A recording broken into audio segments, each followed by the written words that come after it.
Hey, Brother Jerome, thank you. Thank you very much. Greetings, Brother Stephen. Greetings. Sir, how are you? Doing amazing. Doing amazing, brother. It's a wonderful day. Yeah. Thanks so much for having me. Absolutely. Absolutely. It's nice and sunny today out here in Texas. It is. I love it. We're only a few hours apart. We get a lot of great sunshine. I saw you warming up with some Qigong. I was right there with you. Had to warm up with it, man. Do you regularly do qigong, or what is your regular practice in the rising? Yeah, so I generally get up at around 5:15. If I'm feeling a little lazy, it's like 5:15 a.m. Get outside, do some qigong to start off the morning, and then I do some breath work, breath exercise, is what I like to call it. Then I do some walking meditation. That's like my thing right there, where I reaffirm how I want my experience of life to be, and then I go for a morning walk to kind of connect with the sun as it comes over the horizon. So, kind of. So that's my process every morning. And you said you do a walking meditation where you reaffirm how you want your life to be, you said? Yeah, how I want my experience to be. Your experience. Yeah, Your experience. Wow. How long have you been doing that? Like, how long has that been a habitual ritual? man. So the affirmation part started um, maybe about 15 years ago. The walking meditation part started maybe about 7 or 8 years ago. And uh, I fell in love with walking meditation because I'm a hiker. I love to hike, and hiking always did me well. I always felt so rejuvenated, especially when I can hike in nature. So when I learned that I could walk with intention, and really uh, create a lasting experience within my body, like that really became my go-to. So probably about 7 or 8 years, maybe. Wow. So this has been long in the making. And I mean, you're a tall individual. You're a tall guy. For folks who can't really understand or see your height on camera, just how tall are you? 6'7", maybe 6'8" with shoes on. But you're pretty tall too, so He said 6'8" with shoes on. maybe depending on the shoes. Depending on the shoes. So you got Right? nothing to lose, Yeah. depending on the shoes, you just got, I mean, your stride, you know what I'm saying? It's a stride right there. So hiking is something that, I guess you're saying it really brings you back into the present moment or brings you back home. It does, and something that I stumbled across actually. I grew up playing sports, and everyone who plays sports run and jump and do all of that stuff. So that's no big surprise. But in the military, I was part of this Marine Expeditionary Unit, and part of the one of the things we have to do is these field ops, where we would go to these remote places and we'd have to hike to a location carrying lots of gear and equipment.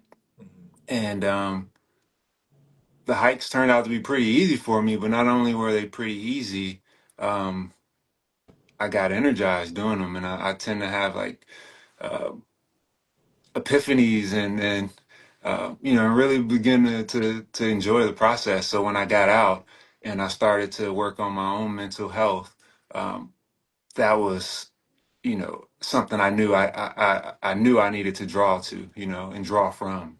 Awesome, awesome, man. Yeah, I mean, I feel, Ellie Tom would always say we're built for energy conservation, you Hmm. know? Like we're built to walk, we're built to move. We can find so much improvement through Yeah, movement, you yeah. know? And I mean, it's a blessing if you have two legs, two arms, like if you can walk, that's a blessing. Like I Mhm. feel we travel, like I can see us through migration across the nations. Like I can really see how we got across and how we were Mhm. built to last. Like they say, I think isn't there a brand called Ford or something like that, built to last? Yeah, You yeah, know, yeah. these bodies are built to last. So that's how I feel when I'm long distance walking, like long distance hiking, or even long distance biking. Mhm. I definitely feel like these bodies are built to last. They're built for energy conservation, and I see how, we traversed for such a long distance through such resistance, and it didn't matter the weather, the conditions, like we were on mission, you know. We're here today. We're a living testament of what people would call is so improbable or so almost seemingly impossible, the way that we populated this Yeah. planet. I mean, through all odds, against all odds, we're Hmm. here today. You know, we're here today. And you So, know, it seems a little far-fetched, and um, I'm probably not the best person to ask because I kind of feel like anything is possible, and I've kind of felt that way my whole life. But mm, I understand when it feels a little far-fetched. But once you walk 10 miles and you still feel good, yeah, and aside from maybe needing to change socks or your feet may ache a little bit if you're not used to it, you feel great. Now yeah. all of a sudden, like what's possible um, starts to stretch for you, and you realize you can do more. Yes, yes. Expanding and Yeah, expanding the limitation of yeah, your imagination. exactly. You know, I love that, man. I love that because you said, brother, and thank you for serving, by the way. Thank you for serving. You said you were in the Marines? Yeah, yeah, My goodness, brother. I can only imagine because they say, and full disclosure, both of my parents are retired military. Both of my parents are they were in the army. So they thank them served. also. Yeah, you know, thank you.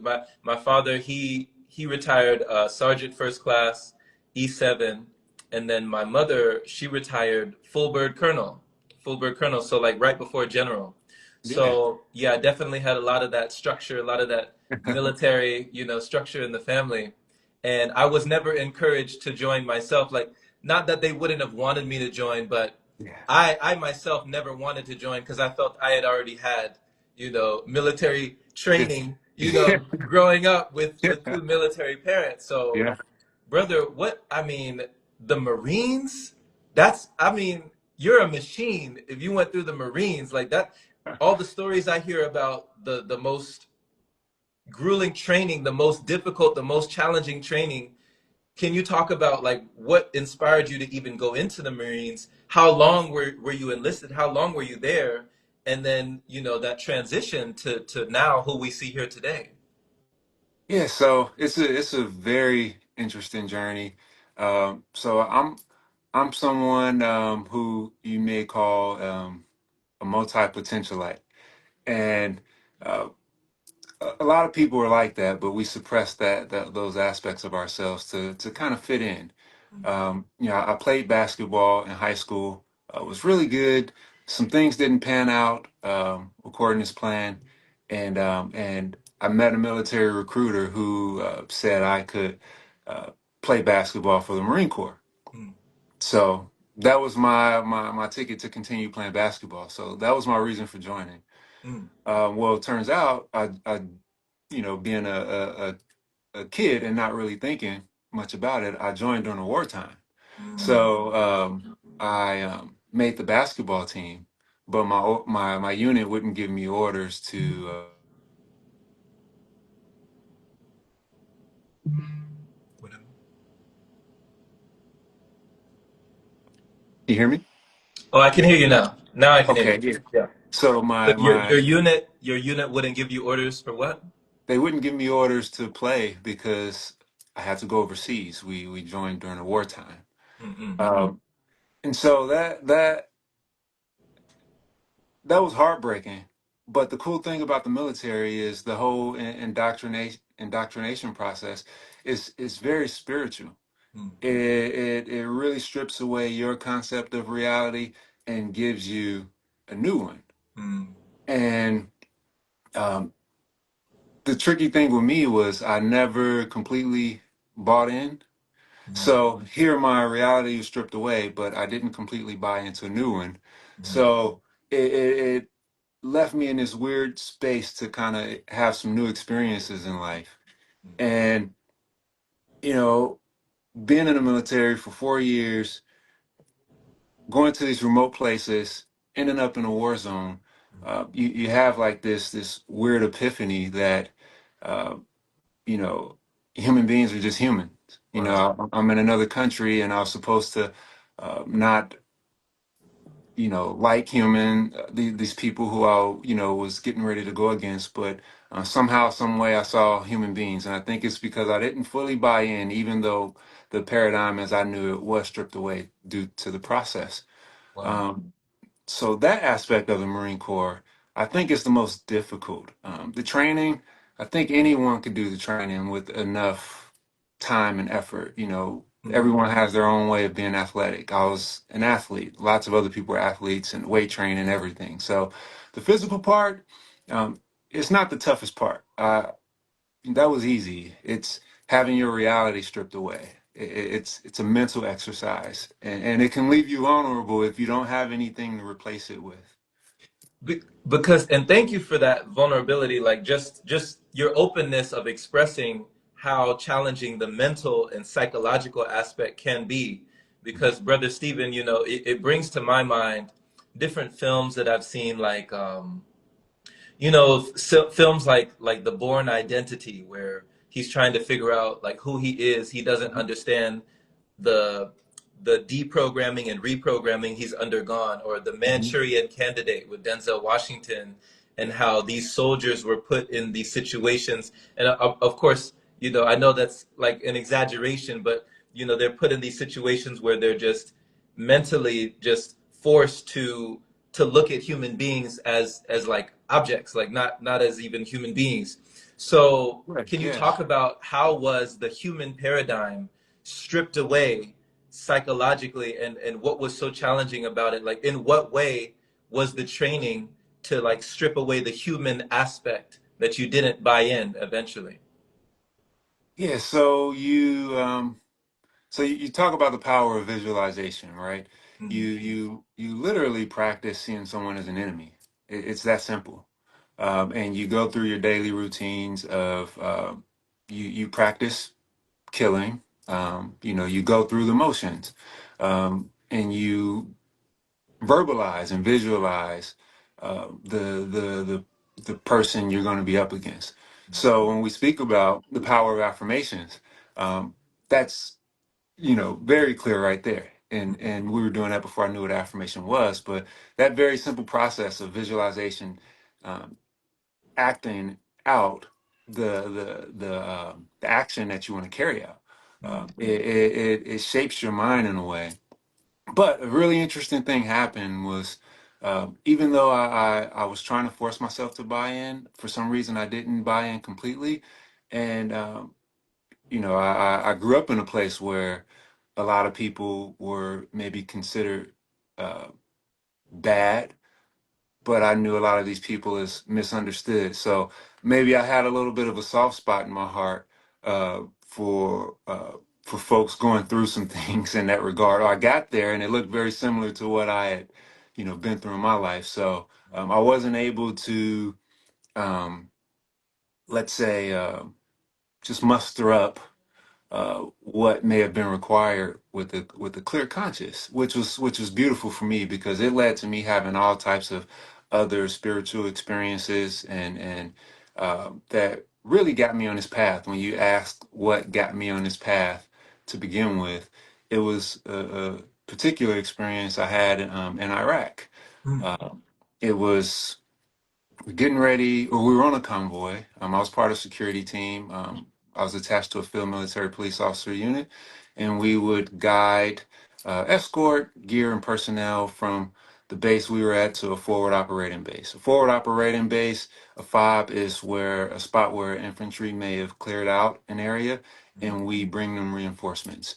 So we would escort personnel and supplies to the FOBs. And on one of our patrols, I, of all things, put my headphones on, turned on some gangster rap. It was Master P, make him say and second the music started, I just kind of got blissed out, for lack of better words. I was just overwhelmed with joy. Cause I'm hearing it in my ears right now, just na na na na na Yes, na na I'm, na. Make I'm us say, bursting with tears. I'm okay. overwhelmed with joy. And the oddest thing happened, and I tell this to people, um, and it seems so crazy. I'd never experienced more peace in my life Wow. than I ever did being in a war zone. The most Wow. peace I've ever had in my life was in a war zone. It's Can, crazy. can you explain that? Like, so Master P, peace. In the middle of a war zone where you're saying No. your life could be over at any time. You don't know what could happen. I mean, people are I know that you're worried about IEDs, you know, you're That, worried that about was the so many biggest. different things. So like Master P Bliss. Yeah. So it seems random, but music was something I always was able to lose myself in. Yeah. So, as do a lot of other people, that's not unique to me by any means. I think it's very natural to the human being to lose themselves in music. So, I think that was one catalyst, but the other part of it, I think, was having your identity kind of stripped away, and Mm, then you go to another country. Now that I've studied enough and have had enough transformation for myself, I realized I had no one to be. There was I didn't need to be Steven. mm, I didn't need to be a basketball player. I didn't need to be an athlete. I wasn't trying to make anyone proud. I wasn't trying to live up to any expectation. So I think just getting lost in the music for that one moment, I accepted death. I remember having that realization, like, okay, I could die here, so that's fine. The nerves associated with that was gone. wow. Um, so I Wow. think I really had no one to be, and I was really experiencing what it felt like to be free, like to truly be human. Whoa. So Whoa, whoa, whoa. Can we pause just for a second? Can we take a breath? Can we let's take a breath? like just for let's a just second, like on let's- that, because that is so profound, you yes, know? Like yes, you're in the middle of a war zone. You said Iraq, yeah, and you're in the middle of a war zone. Anything could happen, anything could go down, it could go up at any time. And yeah, you put in your headphones, Master P, make them say, yes, and and then you just bliss out complete peace, contentment, yeah, acceptance. And yes, it was like not just like a resignation, like you give up, but a surrender. Like you totally just surrendered to the moment. You totally surrendered to the idea that you could be gone, hmm and you were at peace. yeah. You were like fine with that. Like, okay, that's I mean, that's one of the number I mean, that's probably the number one fear of the majority of human beings is just not being here. That's Yeah. their number one fear. But you're hmm saying it was just stripped away. it was an acceptance. Like I remember, so the bliss out Master P moment, I'll call it the Master P moment. Yeah. Um, it just happened instantly, but I do remember prior to that, I made the acceptance. Like I remember, so these are some of the funny stories that people don't get to hear when they hear military people talk. So before that ever happened, I was going on my first convoy. I had a 50 cal, and there was no 50 caliber machine gun. It's the huge machine gun you see with the bullets that are this big. Yeah. Uh, It there can was completely liquefy a human being. Yeah. yeah, it could, yeah, it's that serious. And we were going on our first patrol, Mhm. and I remember not realizing that we had left the wire. I wasn't sure if we left the wire yet. That's what you call leaving base. Yeah. And so my weapon wasn't loaded yet. And I remember a vehicle speeding towards our convoy, and it was my job I was in the vehicle, the rover vehicle, who was supposed to veer off from the convoy and go head on and meet any, threats coming from either direction. So we veer off. We go to meet this vehicle head on. My 50 cal isn't loaded. I'm petrified because I'm thinking, oh wow, this could be it. And so I'm trying to get this 50 cal loaded, not realizing that I didn't know that we were out the wire yet.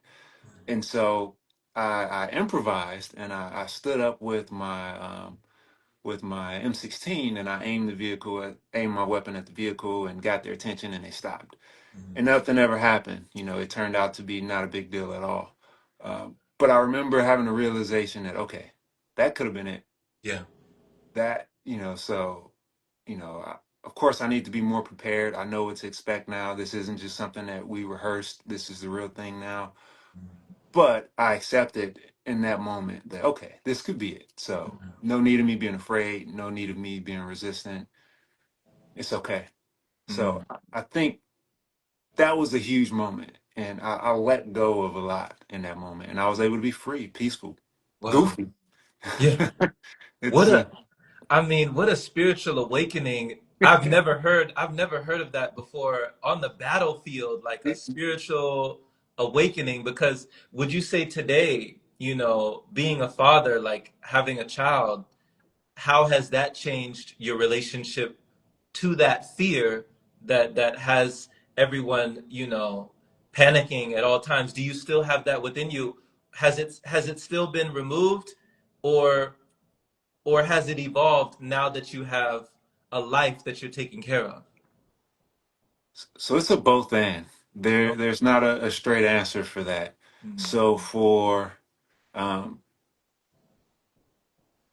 leaving the military, having that experience really messed me up because mm, I had no context, and my wife, uh, kind of got on me at one point because I was beating myself up because I didn't know how to stay in that space. And mm, so here I was going through the spiritual journey and meditating and having like little glimpses of that experience, but I would be super hard on myself and beat myself up because I was clinging to that the way I felt. mm, Um, and so, you know, I got to a point maybe a few years ago where I was able to um, live in that space for a nice period of my time. mm, Come and go, but I was able to stay in that space a lot longer. The weird thing with having a kid is it brought up a lot of like blind spots, shadow spaces where I still may have had fear that I may have been overlooking due to me learning how to cultivate enough energy to stay kind of even ground. mm, Um, but having a kid and especially like the way the birth didn't go exactly the way we hoped it would have, even though my wife is healthy and my son is healthy, and we're 100% grateful for that, and respectful of other people's journeys too. Having a kid brings up a whole nother set of emotions, mm, um, and really brought me back to the drawing board. mm. Um, but that's where practice comes into play because now I'm aware of where the fear is coming from with guiding this other life, and now I have tools and a skill set to distance myself from those thoughts, and so that's been the focus. The practice is helping me, my experience is helping me, um, but having a kid opens up new pathways for sure. For uh, sure. I yeah, feel you. yeah. Yeah. So That's uh, real. yeah, and I think being honest about that is super important. And I definitely want to connect with parents out there because I told a buddy of mine who had a rough relationship with his parents, with his dad in particular, as many of us have, as I have, and we all go through the stage where we don't understand our parents and we can't seem to do anything right. They can't seem to get it right. Mm, Um, but after realizing that fear and having the wisdom to recognize what was happening, um, I told my friend, I said, all the judgment I had for parents prior to having a kid, it's non-existent anymore. Like I understand, like you have this emotion that comes from somewhere that you couldn't prepare for, mm, and it's so present. And if you haven't done the work on yourself, and if you don't have enough self-awareness to understand what's happening, it's so easy to get lost in projecting yourself onto the kid or over sheltering the kid. So, and preventing them from having experiences in life. So it's freed me in that regard to let go of judgment from my parents and other mm. parents, but it's definitely it brings you back to the to the center of your focus and your practice. Absolutely. Man, I commend you and I respect you and I admire you for that. Just admitting that and also just coming into that awareness of, how our parents, the other day I was at a new moon ceremony and we were just, everyone went around the circle, the new moon circle, and there was a girl, a lady who was beating on a shamanic drum while people were just releasing whatever they wanted to release. And it was like, who do you want to forgive? Who in your life do you want to forgive? Any person that did something to you, any person, or even forgiving yourself. And so many people were forgiving, their past significant others, their partners, maybe lost friendships, maybe parents. And I was one of the people that, I talked about forgiving my father. And because, like you said, things that they projected on us, whether they knew it or not, unbeknownst to them or not, knowingly or unknowingly, the projection of anger or the projection of just all of this stuff that he went through. And my father, coming up in Desert Storm, like seeing how he came from that, because, I mean, he almost didn't come back. I mean, he had some survivor's guilt because he was the head of a group. He was a leader of a group that he was. I don't remember the whole scenario, but for some reason, he was supposed to go out in this vehicle, in this military vehicle with his group. But then one person said, "No, you did this thing, so you stay behind. I'll go with the group." And it was like 4 or 5 of them in this one vehicle together, and there was an explosion. Like it may have been an IED. Something Mhm. happened, and my father was the only one left. The whole group gone, and he was the only one that stayed behind.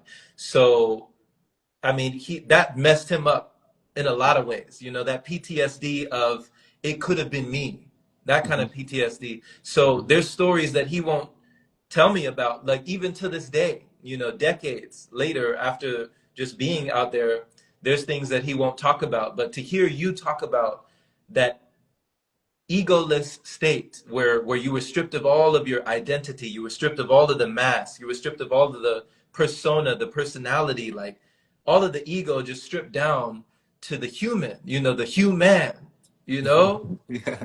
And I mean, just to admit that and to be in that state when you have a son that you're raising now, if he looks up to his father and he hears these stories from his father, and he's like, you served your country, I want to serve my country, would that be something that you would discourage your son, or that you would encourage? Like, what dynamic would you have if your son wanted to serve?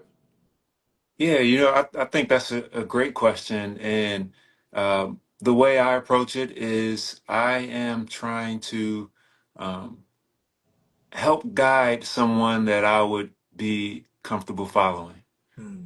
Because someday he's going to be my leader, just as I'm leading him right now.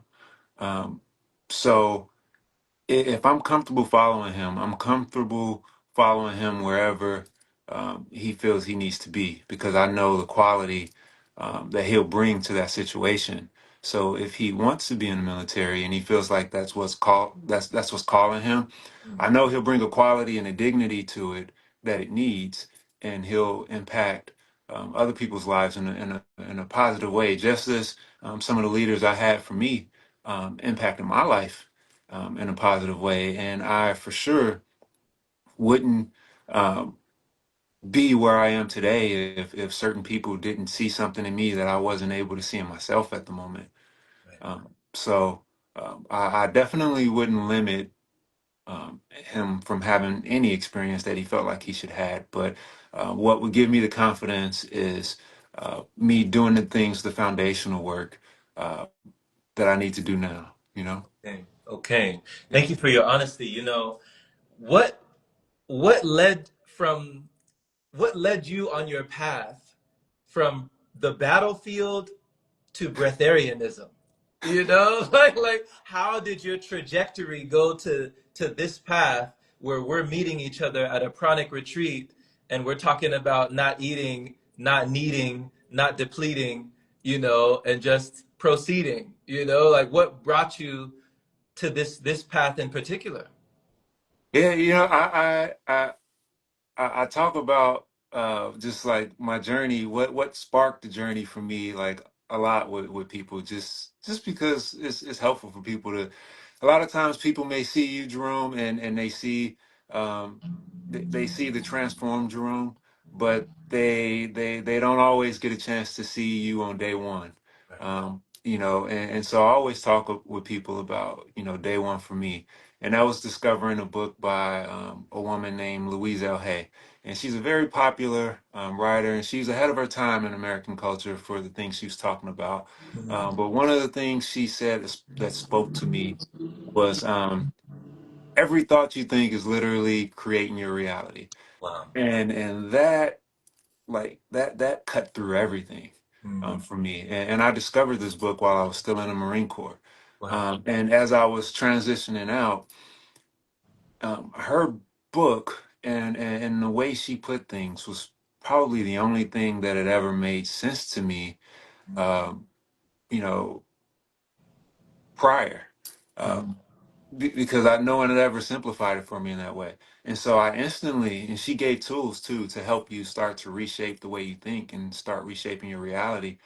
And so part of the reason I think the journey we on is possible is because coming out of the Marine Corps, not only was I dealing with PTSD and trauma that probably preceded the Marine Corps due to where I grew up at, I was also dealing with alcoholism. And if you go through any type of therapy, one of the things that's reiterated to you quite often is that you would have to deal with these things for the rest of your life.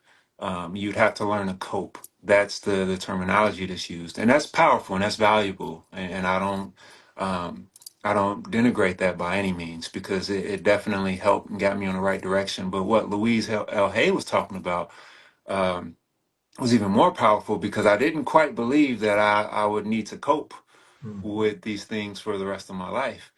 So she was giving me tools, and over the course of several years, I was able to completely heal myself from PTSD and those addictions. And completely transform my life and transform my relationships with people. So when it comes to understanding how our thoughts and us having a routine and a practice could reshape what's possible for us, um, it's like I live it every day. There's not Wow. a doubt in my mind. So as I started to learn what's possible with becoming fully human, like Mhm. you know, when I heard the concept of breatharianism, it sound it sounded very similar to what I had already been kind of tinkering around with to begin with, Mhm. and then also the concept that I had in my mind about becoming fully human. Yeah. It seemed to fit, and so uh, I do I think it's possible? Absolutely, because I've already done what a lot of people consider to be impossible. But I also know that there's a process because I had to go through a process with the transformation that I had as well, and that took several years. So I know this is a long journey too. But I'm grateful to have people like you who are so active, and sharing your experience and having a mentor like Ellie Tom and coming from a military background as well, and just don't make any excuses about what's possible. Just you know, so the way you practice, the way you speak, the way Ellie Tom speak, the way other people in the community that I've been fortunate enough to connect with, uh, has been the way I've been living, and I resonate like Yeah. we prior. Absolutely, absolutely. And the book, was it you said Louise Hay, was it You Can Heal Your Life, or was it a different book? It might have been that one. It is I think it was. It's the one with the yellow cover. Okay, okay. Are you familiar with that one? And Okay, awesome. And that was the book that changed everything. That was it like did. the crossroads. It Okay. did. Awesome. Louise Yeah. Hay. Louise Hay. So, how did you heal alcoholism? Like, what was the most challenging aspect of letting that go? Because, I mean, I have people in my family who still go to AA meetings, and, they will proclaim, like, once an alcoholic, always an alcoholic, like you're just getting by, or you're just, you know, going from year to year, like Suffering in through. sobriety. Yeah. Yeah. So the thing that shift for me is, when she would talk about how your thoughts shape your reality, I began to realize that I was creating a new identity for myself. Mm-hmm. And every day I was slowly structuring a new identity for myself. And I also had the realization that being in like a therapy like AA in a group, even though it's super valuable, um, I started to have this clash because I realized the group was creating a different identity, and that identity revolved around suffering through alcoholism. So I was fortunate enough to have these two opposing identity um, structures trying to implant themselves in me at the same time. And one offered me freedom, and the other offered me um, a shared identity around suffering disguised as freedom. Right, I right.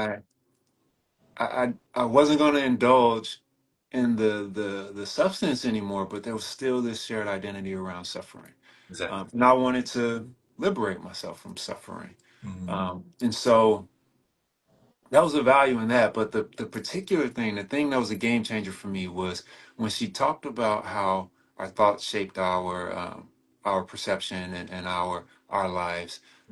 She went even deeper and talked about emotion and sensation, and this really helped me start to educate myself on emotional awareness. Mm-hmm. And I learned how to recognize when an emotion was building up very early. And Mm-hmm. so, for instance, when someone wants to drink, that's a symptom of something else. And when you could identify what's triggering the symptom, then you can use a particular or many different skills and techniques to interrupt that process. So the thing that she taught me was really my first form of meditation or visualization was you recognize the sensation. Mm-hmm. I would take a deep breath in and I would say, I bless you with love, whatever the thing is, anger, alcohol, and I release you and I let you go. Mm-hmm.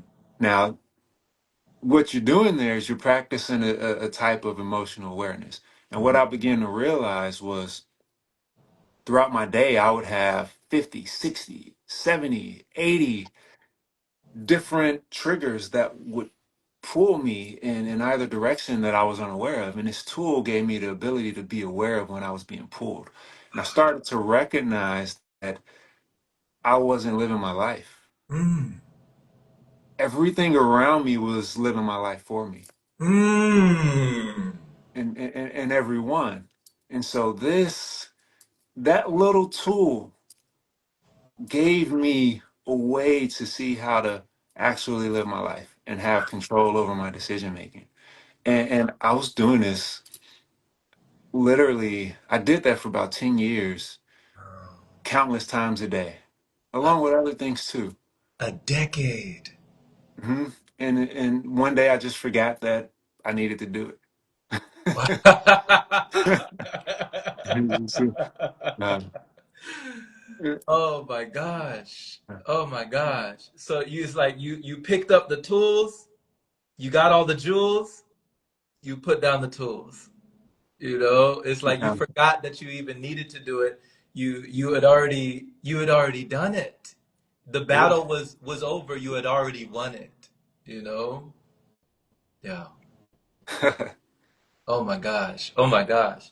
So just like picking apart, each of those things you said you weren't living your life was living you. Like things were living you, hmm you know? Like hmm we are like you were not in control. You were not whole in those moments. But now it's like you're a lot more complete, hmm A lot more. Oh my goodness. Yeah. Yeah. Wow. Wow, that's I, powerful. and I I always speak the highest praise and give the highest thanks to Louise L. Hay. I've never taken the time to learn her story because um, we rarely give people stories honestly, and I would never want to let something taint what she did for me. Right. And so, I just want to over the airways, just thank her and the intention that she had, in doing what she did in a time where it wasn't acceptable in our culture, and to write a book, and for that book to end up in a military library, the only yellow book there on a book cart, for me to walk into this library board after never ever walking into that library after nor prior, Wow. and grabbing that book, like, That's destiny. That's destiny. They oh, say when the student is ready, you know, man, yeah, the teacher arrives. so Yeah. I, so I have to sing her praise. I have to. Wow. Wow, brother. That sounds like destiny, It like does. all the series of events, the fortunate the circumstances that led you to that knowledge, to that book, the Hmm. knowledge that we did not learn in college, Yes. the conscious curriculum to catapult you out of that consciousness and Hmm. into a whole nother space, into a whole nother reality, a whole nother mentality to rewire everything, to raise you higher, you Hmm. know. Oh my gosh, to give you that fire, like I Yes. love this. I love hearing about this because when you think about addictions, when you think about afflictions and even restrictions, the things that we, like they call it, self-sabotage ourselves, Hmm. when you think about alcoholism, how much more challenging was it to let go of alcohol versus letting go of food? Like what they say, there's, okay, we have AA, we have Alcoholics Anonymous, we have people who get together for alcohol addiction. But when Hmm. it comes to food, nobody's, I don't see a whole lot of groups getting together and banding together. There's not a whole lot of 12-step programs that I see for people letting go. It's just like full speed ahead. It's encouraged, it's endorsed, it's Hmm. enforced, it's empowered. It's like it's everything. Like food is not something that people think could be a drug or could be as addictive as alcohol. So can you talk about the differences between the two and how you were to have these types of transformations on this type of plane? Yeah. So that's another great question. There is a space for people with food addiction, Mm, and it's recognized, but food freedom not in the same context that we're speaking about it here. okay. It's more about it falls in alignment with the 12-step program for alcoholism. In fact, there is 12-step programs for food, Okay. um, and and I explore this with another group of people. We have a group called Eat to Heal, and Mm, where we explore these types of issues, and we explore the psychology behind food addiction.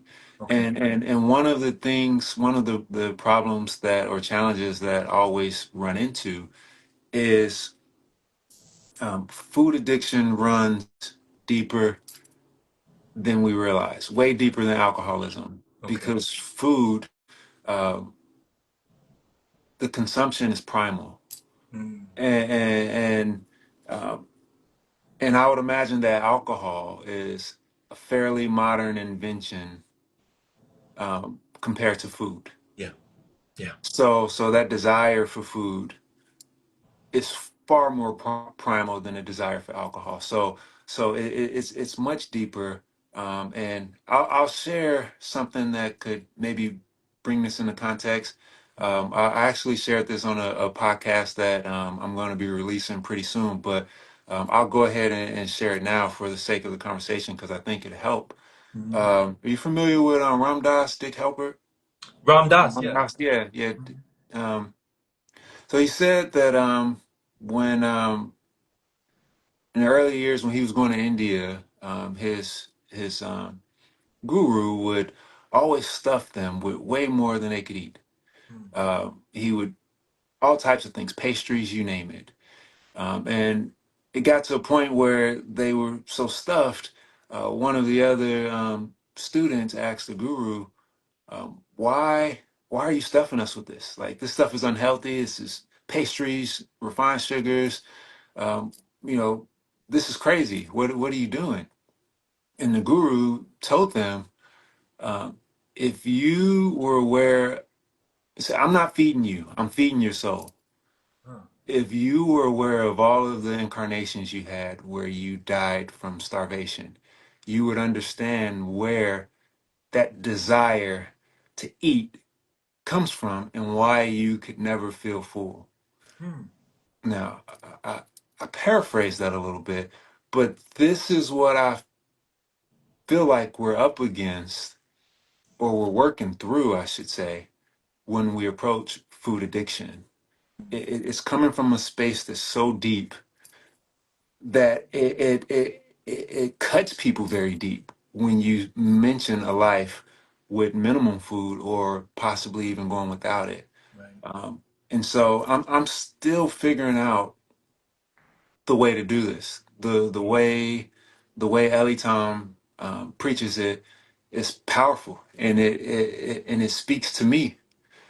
But I go to a group with people who are 70, 80 years old, and that language doesn't work for them, Right.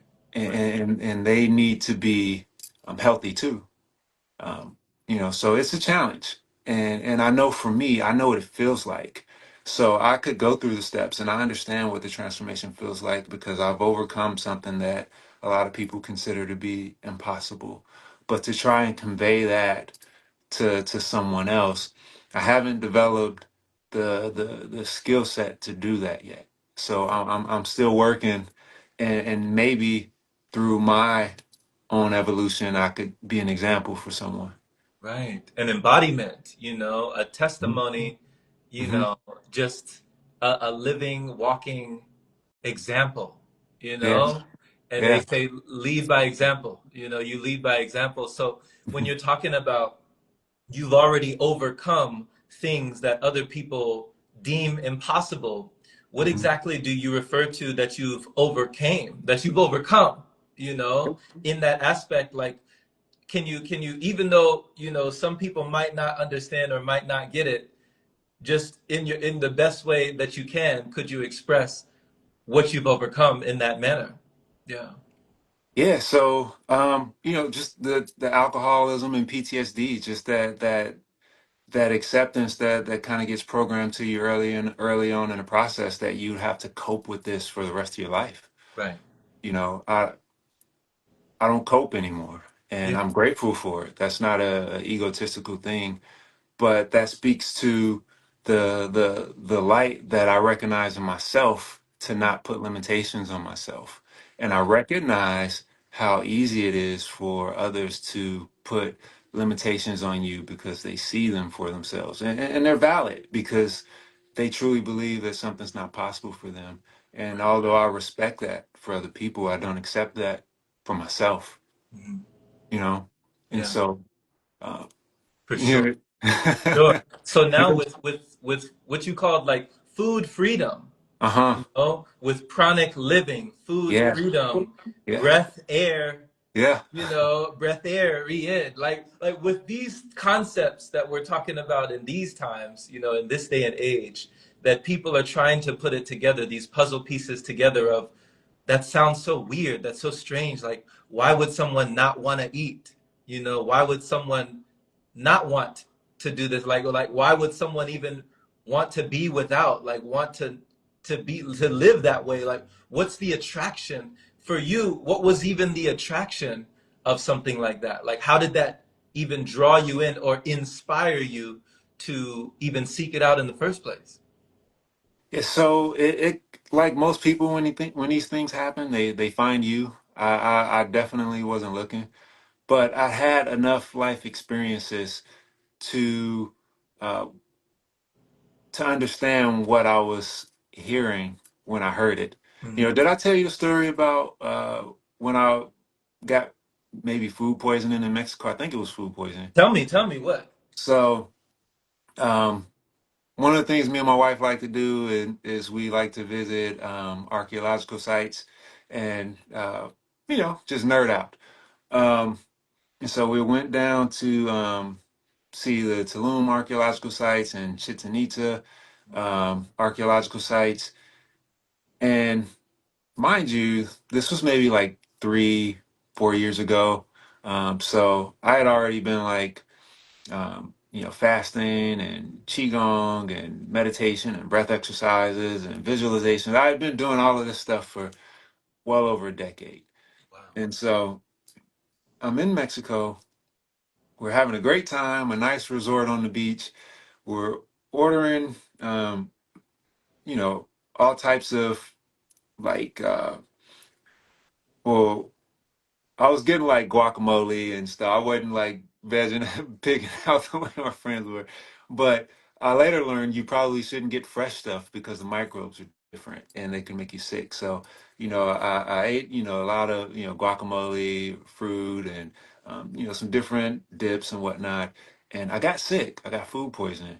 Mm-hmm. And, um, in my mind, I knew I wasn't going to miss going to Chichen Itza. It just wasn't going to happen. Like, that's what I was there for. Mm-hmm. So I purged. I stayed up all night vomiting until I couldn't vomit anymore. I took some activated charcoal. And then I got up early that morning and I went and sat on the beach and I did breath exercises. And I did it and I did it until my body was just humming. Like it was just buzzing. And my body didn't stop buzzing. I was just like, and so we're there for, 7 or 8 days. So we go, we're on the tour bus going to the Chichen Itza. I'm still buzzing. I'm kind of in my head a little bit because I'm not sure what's happening. But I know I need to just stay focused because I'm not missing Chichen Itza. Right. So so I'm still buzzing. We stop at this little Spanish town, really pretty town. I'll share some pictures of it later. And my friends and all the other people on the tour with us, they sit down and eat. Now I'm not gonna eat because I have food poisoning, but my body is just like it's insane. My heart is just it was so intense. And I'm telling my friend, I'm like, hey man, like I feel like, I just did some really intense breath exercise and I'm not coming down. And he was like, yeah, what does that mean? Like, he had no context. He's trying to figure out if he was going to eat because he had food poisoning also. So, Okay. he was nibbling a little bit, and I'm just still trying to figure out what's happening. Mm-hmm. I go maybe 2 days with nothing.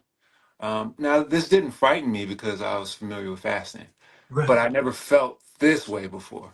Right. So, after a couple days, I was like, maybe I should try and eat something. So I went on like the monk's diet. I had like a bowl of rice, but I would just pinch just like a little bit just to see how my body would react, but I Mm-hmm. wouldn't eat the whole thing. So I went like the next, 5 or 6 days with just water. And mind you, like we at archaeological sites, we're walking miles upon miles upon miles. We're next to the ocean. It's beautiful.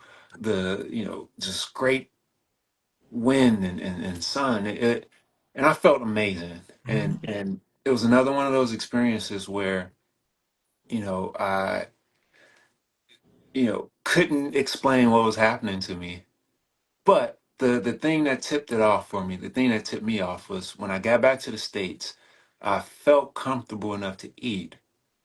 And as I began to introduce things back into my diet that I'd ate prior, um, that buzzing started to go away. Ah. And and although I still have my clarity of mind, Yeah. um, the the the freedom was gone. Yeah. Yeah. Um, and so when I You when I touched. heard, huh? You touched it. I didn't even want to interrupt you. I'll say I'll leave my thoughts after. Go ahead. Go ahead. So I Yeah. still had no context. Yeah. Yeah. This was just a random Mm-hmm. one-off. Mm. And when I heard Ellie Tom, a video popped up, 19-year fast. And then like I clicked on the video, like, what is this? And first thing Ellie Tom says is, I'm not fasting. I'm doing something else. Right. And he began to talk about his experience, the transformation. Now all of a sudden I had context. Mm. And I was like, wait a minute. And then there were other things too. Hmm. But that was a key moment. So I was like, all right, I need to reach out to this guy. Yeah. Yeah. You open the door. Oh my God. Oh my gosh. Like I live for stories like this, brother Stephen. These are the stories I live for. You know, like these are the stories that give me life. This is food for me. You Yeah, know, yeah, this is yeah, food for me. This is like what we call conversation cuisine. Like man. you're feeding us with this richness of this story that you, my friend, he told me, he said, Jerome, you know, the breath is a key, and the door that it opens is peace. You know, like the breath is like a key that can open so many doors and so many locks, and it can unlock so many, nadis within the body and break up so many blockages. And, just the fact that you said you were buzzing, I didn't want to interrupt you, but I just felt like I was like, you touched it. You touched it, like you touched whatever it is, whatever that thing is that, it just supersedes this flesh and bone, Mhm. like this experience that we have that we feel is just crowded by materialism, just all of this stuff that we look at as solid, and everything is solid, and the physical, we Yeah. just overlook the metaphysical. We completely overlook that it's so vast. I mean, Hmm. when you were saying that story, I was comparing it to my own story of being in my first breatharian retreat, where, Hmm. long story short, when I went 2 weeks, was that was the longest time I went without food and water. But I touched it. I touched what you touched, and I was buzzing as well. Like, I mean, there was electricity just going up and down my spine. I felt like a kundalini awakening. I was like, what is going on? I'm Uh-huh. not eating, I'm not drinking. How am I not, tired? Like, how am I getting more energy? How do I feel more alive than I've ever felt in my entire life? I was Uh-huh. losing my mind. I was going crazy because I was just a living contradiction of all of the doctrines, all of the scriptures, or all of the, you know the the things that we're supposed to download, the programs, the algorithms. Like, Hmm. everything's supposed to tell us that we perish and die. Hmm. Like, if you don't go without this for 3 days, you die. If you don't go without this for 5 days, you're out of here. Hmm. It's game over. And I was just a living contradiction of that fact, Yeah. walking, talking, breathing, laughing with everybody else. And I'm like, is this what it is? Like, is this what? Like, what is going on here? So I just love that you say you were with your friends, and you're like, you went out to the beach. You said you did a long breathwork session, like long, Hmm. and it was through the idea that you wanted to purge the food poisoning, so Yep. that you could go to these sites and these architecture, these exhibits, and, like, you could go see these things with your friends.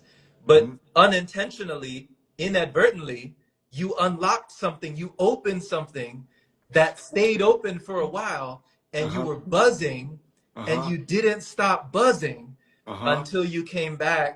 And then you said you started consuming again, which you usually, and then things slowly started to simmer down, and that light body just came back down into the physical, and you were more physical. So, wow.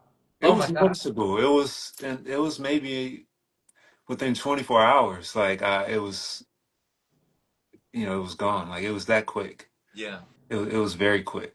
Yeah. But I'm glad you made that point though, because it speaks to how, whether like you had context and I didn't have context, but the mind still went to this space of denial. Yes. So I'm glad you made that point, so people could realize no matter where they are, uh, that's going to happen. Mhm. And through your routines, through your habits, through you knocking down little barriers bit by bit by bit by bit, and you can kind of expand what you know to be possible for yourself.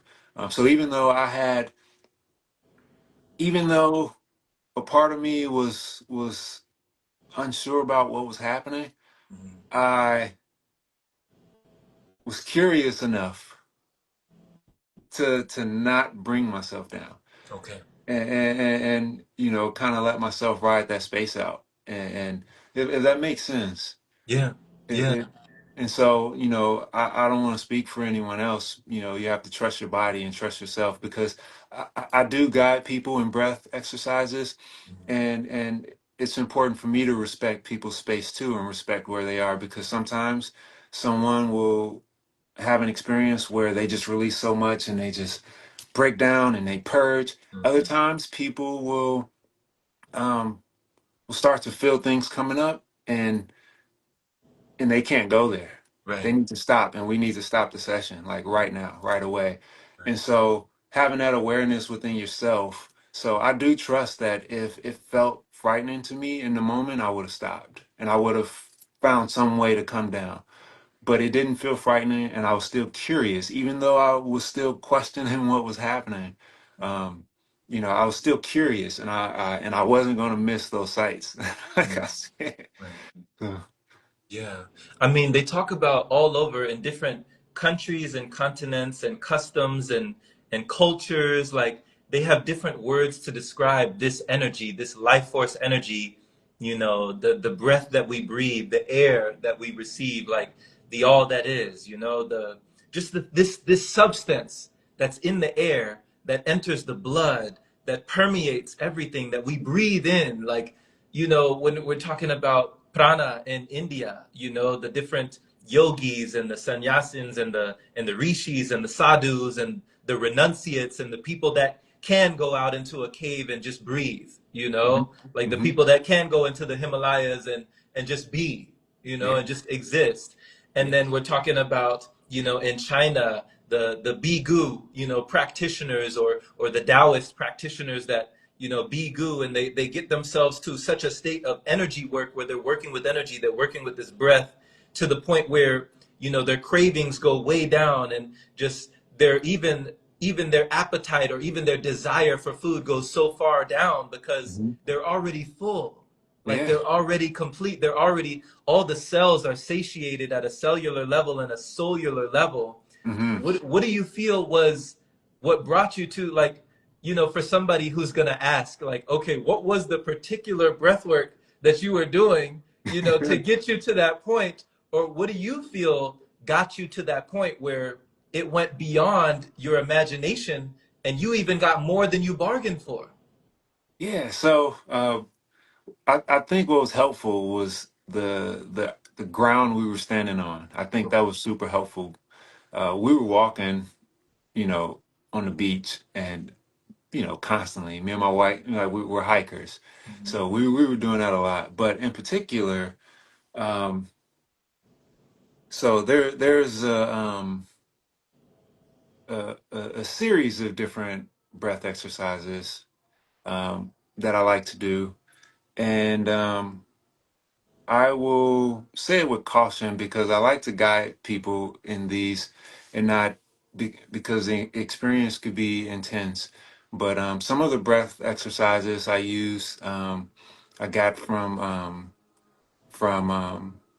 a realized being and his monks. His name is Achari Sri Yogesh, and I'll share his, some of his stuff with you later. Um, but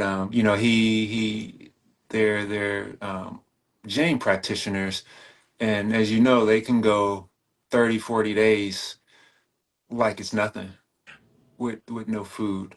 And so some of the exercises I did were specific exercises that I learned with them that help you purge your body of toxins. Mm. And so I did that series of exercises very intensely. I'm pretty sure I look like a madman out there on the beach, like moving my body and doing all of these weird things. But then the other breath exercise I did is one that people are super familiar with, and that's Wim Hof. And I kind of I don't remember if I started with that one or I ended with that one. Um, but I combined a few different techniques. But the one I really like, I demonstrated to you another time, but I don't like to because it can get very intense for people. So I don't want to just carelessly kind of demonstrate an exercise.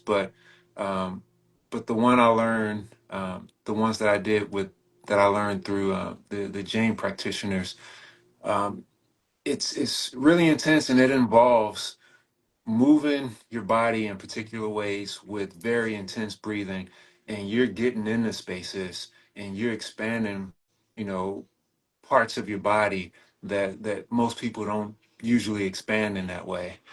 So I think I was like, just if my lungs were an instrument, Yeah. they were tuning Yeah. into that resonant frequency that allowed me to have that experience. Okay. Um, but Okay. yeah, if that makes sense, like people familiar with Wim Hof, they could look that up themselves For and sure. follow along with him, and he can do that demonstration. But I don't want to just do a breath demonstration No, for all good. All you good. know, yeah. Yeah. So to get to the point where you were buzzing, you're Hmm. saying that, well, first you talked about the toxins, like purging all of the toxins. Would you Yeah. say that a person who is looking to be food free, because Ellie Tom, he likes to tell people this is a journey, this is not a destination. This is not like a point on the top of a hill or on the top of the mountain that Yeah. you achieve or that you reach or whatever.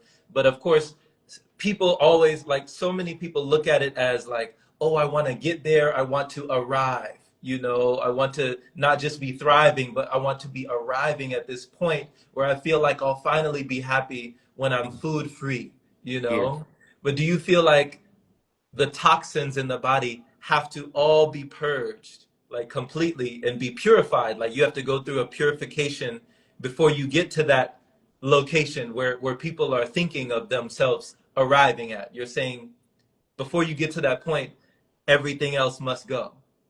Yeah, I agree with that wholeheartedly. And the reason being, I wouldn't have thought that prior, and I certainly didn't think that in the moment. Mm, Um, but now that I've, always on that journey to continuously educate yourself, mm, I knew prior that your gut is an ecosystem, yeah. and there's all types of microbes in there. And we know now that when you ingest food, it's the microbes that are um, digesting the food, allowing your body to, say, absorb it as energy. So you can have a set of microbes in your body that disagrees with the food that you eat. And you can have, all types of symptoms from that, but you may experience that as having an upset stomach. So if I would imagine that the microbes that are living in you, although they're converting food into energy for you, um, it also requires energy for you to have some of those microbes exist. Right. So to have, I think because I've been doing these practices for a while, I had a lot gone already. Mm, And whatever was lingering in that moment, when it got intense enough, mhm. uh, and the fact that I purged prior, Yeah. I think that had something to do with it too. Um, You broke through a threshold. I broke through a threshold, Yeah. and I think that explained why when I ate afterwards, when I would nibble on the rice, there wasn't a desire to continue eating. Mm-mm. I was literally just testing Yeah. to see if I needed to, Mm-hmm. but I wasn't hungry. Right. And Right. Ah. and getting back and coming back to the States, and this is where environment is so important. And I'm glad this conversation went here because when we explore in the groups that I'm in, food addiction and any type of addiction is just a deeply ingrained behavior or pattern. Mm-hmm. When we explore those things, environment is so key. And I know you've heard me mention environment before. Mm-hmm. Um, what I experienced wasn't acceptable in my environment here. So it Mm. made it easier for me to go back. Yeah. And like I was explaining with Ellie Tom, if I had context, then I might not have done it. Mm. So whenever people are considering any type of transformation, you want to go through layers of shaping your environment. And I find it very helpful to shape your outer environment in terms of where you live before you start to shape your inner environment, if possible, Yeah. because Yeah. that makes it a lot easier. Sometimes you can be somewhere and you start to reshape your inner environment, and then you go back to a place where the outer environment doesn't support it, Mm. and you relapse or convert back. So Right. you need to give yourself time enough to to solidify the transformation that you make, Mm. and you need to have reminders all around you that reinforce the direction that you want to go in. And so Mm. shaping your environment to fit your intention is so important. It's priceless. It's literally one of the best things you could do. Yeah. Environment is everything. You know, it's like a flower. It's easy for a flower to flourish in the right environment, but it can be almost impossible in the wrong environment. You know, Yeah. in the wrong environment. So it's the same with us for sure. You don't try to fix the flower and change the flower. You change the soil, you change the environment. You know, Mhm. you switch locations. So, oh my gosh, thank you, Brother Stephen, for bringing that piece in, because that was actually so validating for me just to hear it from you, to hear it coming from another person, Uh-huh. how that level of consciousness and just, I mean, without context, that it can be so confusing to Mhm. be a living contradiction without context. Mhm. Can I Yep. say that one more time? It can be so confusing Uh-huh. to be a living contradiction without context. Like when you Mhm. don't have the context to what you're going through, to what you're growing through, Mhm. it can be very conflicting. It can be very restricting because, here you are, and I'm imagining like when I was in downtown Los Angeles, Mhm. around, homeless and houseless people on the street on Skid Row, they're begging for food.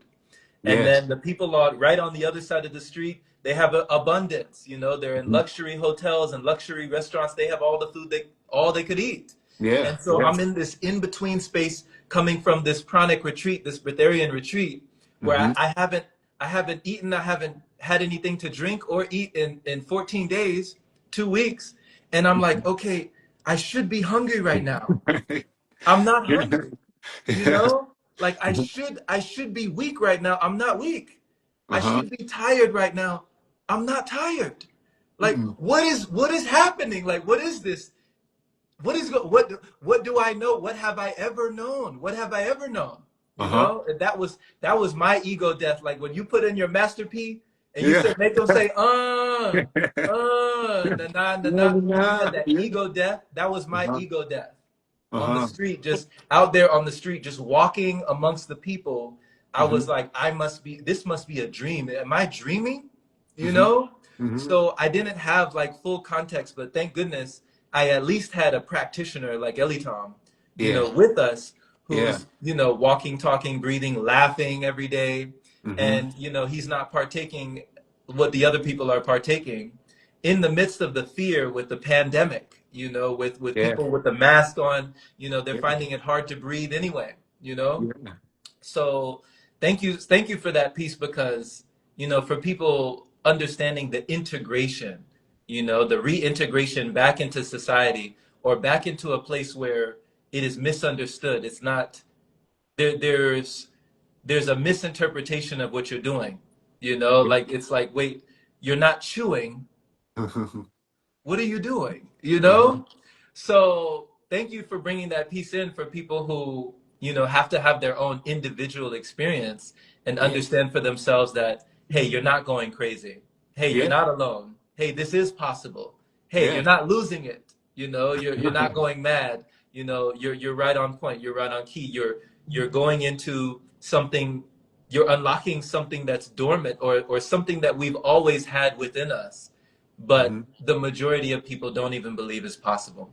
Yeah. Yeah, yeah, and I think that's so key. And I think having community could help you strengthen your belief Mhm. and expand what you think is possible.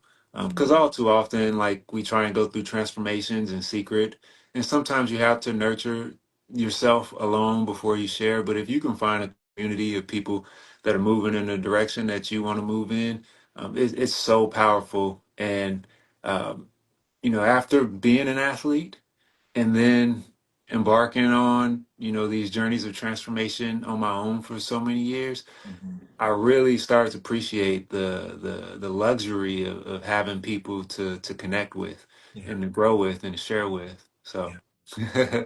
Yeah, yeah, for sure. You know, it's great. It was great jamming with you, out there playing music with you and everybody dancing with ah, y'all. Like, yeah. yeah, it And, was and, great. The community coming together in Long Beach, you know? and and that was a treat in and of itself, just being in a space where like everybody's energy was so different, Yeah. but at the same time, um, everybody had this mindset of wanting to expand beyond the limitations that they currently had for themselves or that were imposed or they previously accepted.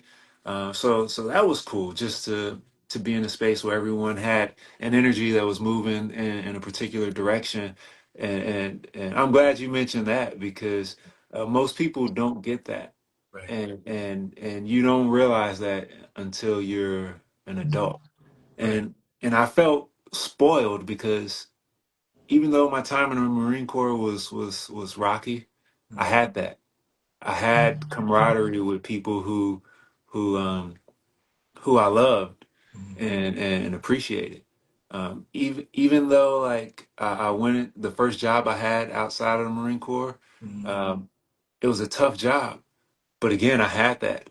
I had people who I was able. We had shared interests. We're still friends to this day. They're considered like family. Mhm. The time flew when we were together, Yeah, and then to go through a period of time where I didn't have that. right.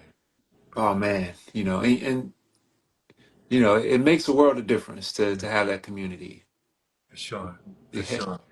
So, man, I'm glad that, we have this community today and it's growing, you know. yeah, yeah, It's growing, the energy's flowing, and at least you know where you're going, you know? yeah, yeah. Yeah. I love it, man. I love it. Brother, this has been amazing. Thank you so much for your testimonies. Thank you so much for your time. Thank you so much for the message. And just talking about these things, these topics that for some people it can seem taboo, taboo topics. And for some people it can seem fantastical out there. And you bring it down to earth. You really bring it down to earth for somebody to understand, like biologically, chemically, scientifically, like to understand what's actually happening. And it's for the person to understand who might not be all in their right mind or their right brain, who might be more analytical and more logical and might want to understand, like, wait, how were you out there walking miles and miles without eating for days at a time? How did you have so much vibrancy, so much vitality, so much vigor, and so much energy? Hmm. And the last thing I would ask you is, today with what you know now, because you've already touched it, you've already touched that source energy. You've already touched whatever it is. You know that it's possible Uh-huh. for you to live in that continuance if you choose to. It's a choice. How do you choose to live your life today? Are you in a rush or in a hurry to get back to that state, or do you feel great where you are right now? No, so I'm not in a hurry, Hmm. and I think, and in my experience, that's not the way you want to accomplish something like that. So the best way I could explain it is when I knew I didn't need to drink anymore. Hmm. It was a realization. Yeah. It was like, oh, I don't need this. Yeah. there was no question, you know. So I know, I understand that there's a process, but I know I'll have the realization when the moment is there. Mm-hmm. You know what I mean? Yeah. So in terms of how I live today, like I'm super happy. So um, you know, life was really good. You know, after always keep in mind that, and just through my life experiences, there's always people going through so much more, and I've lived it. And you know, when you get the privilege, the horrible privilege, to live most of society's worst nightmare, Mm. you realize that there's not a lot to be down about. Wow. Wow. So, you know, Respect. life is always good. Yeah. And in terms of food, so I have a fairly like strict regimen. You know, it's mostly um, mostly raw, um, you know, and then juices, um, sprout, and I introduce like certain types of foods in certain ways, and they work very easily with my body, so it keeps my energy really high, so I can keep practicing and continue making the transition for myself.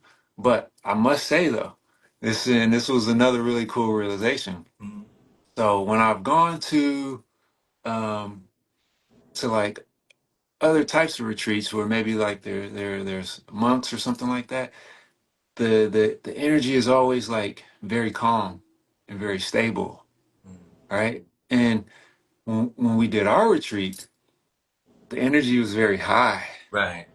It was very high, Right. and Ellie Tom is a very high Yeah. vibrational being, Yeah. and some other self-realized beings that I've been around, they have their unique quality too, but everybody's energy is different. Like some, you just feel nice and like peaceful around. Others, like you kind of pick up a little bit of their strength when you're in their presence, if I'm being completely honest about it. Mm-hmm. And to you know, be around like a space where everybody's energy was like very high, and then Ellie Tom's energy is even higher. Yeah. Yeah. Yeah. To come back Mm-hmm. where the energy is much lower.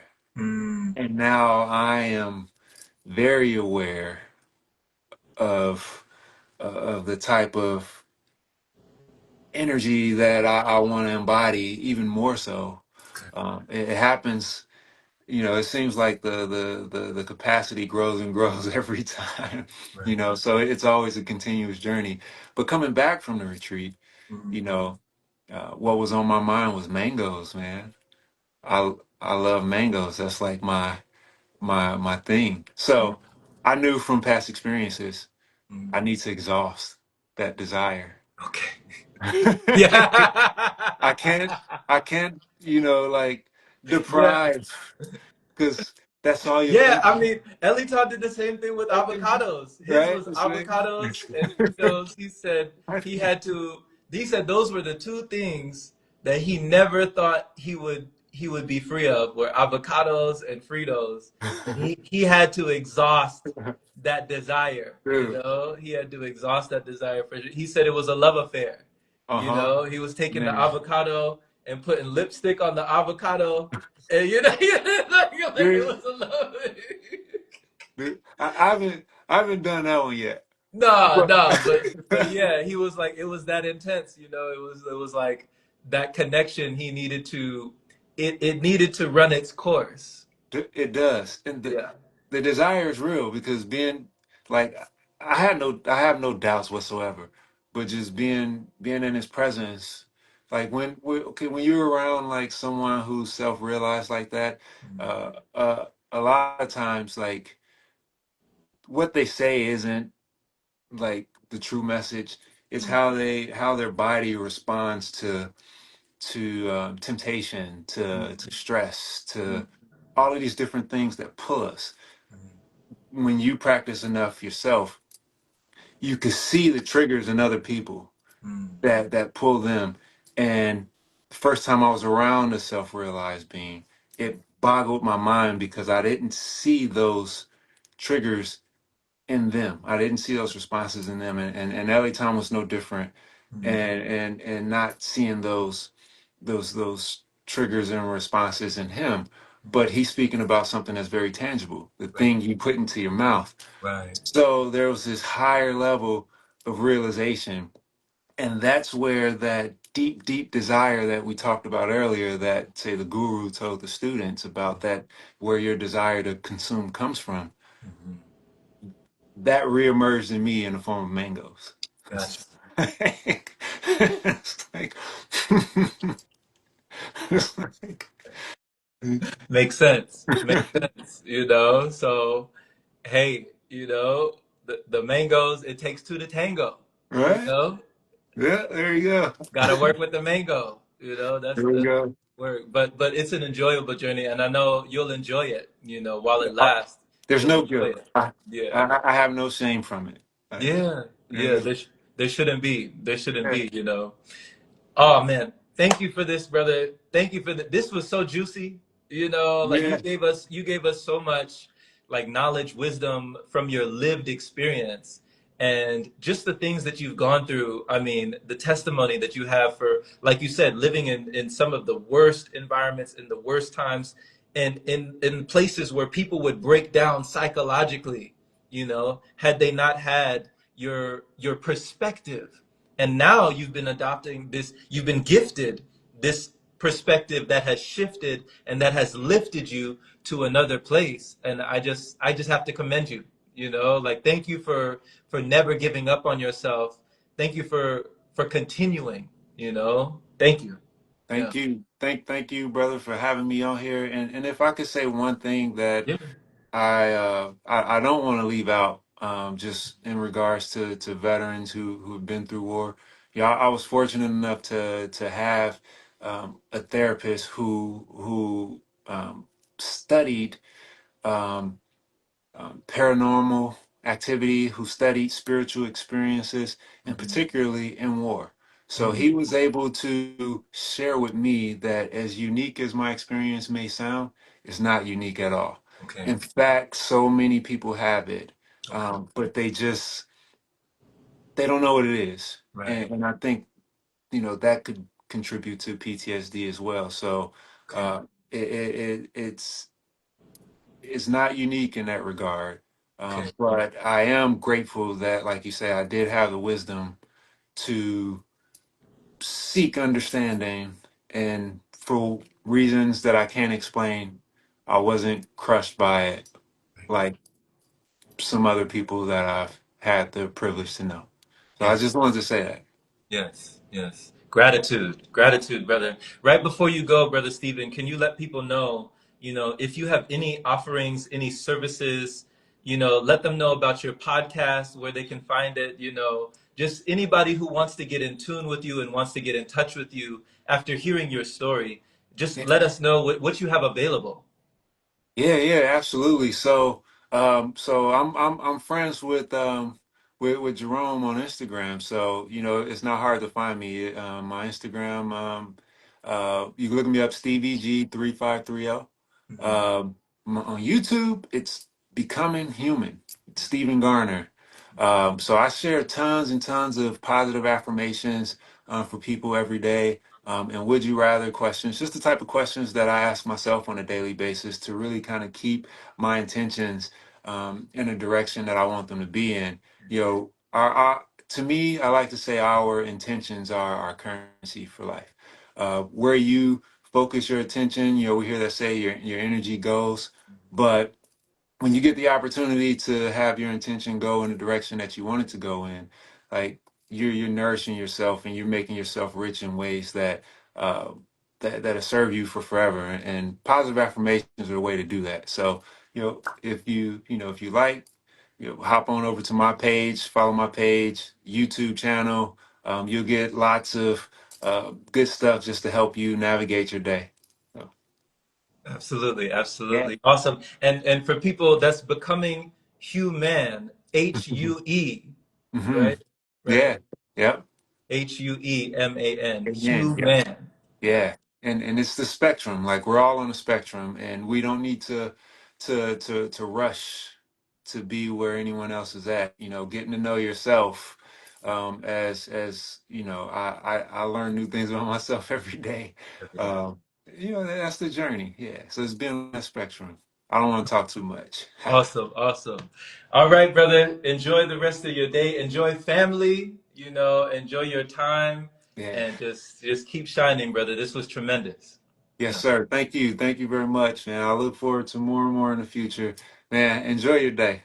All right, all Yes, right. sir. Blessings. Blessings.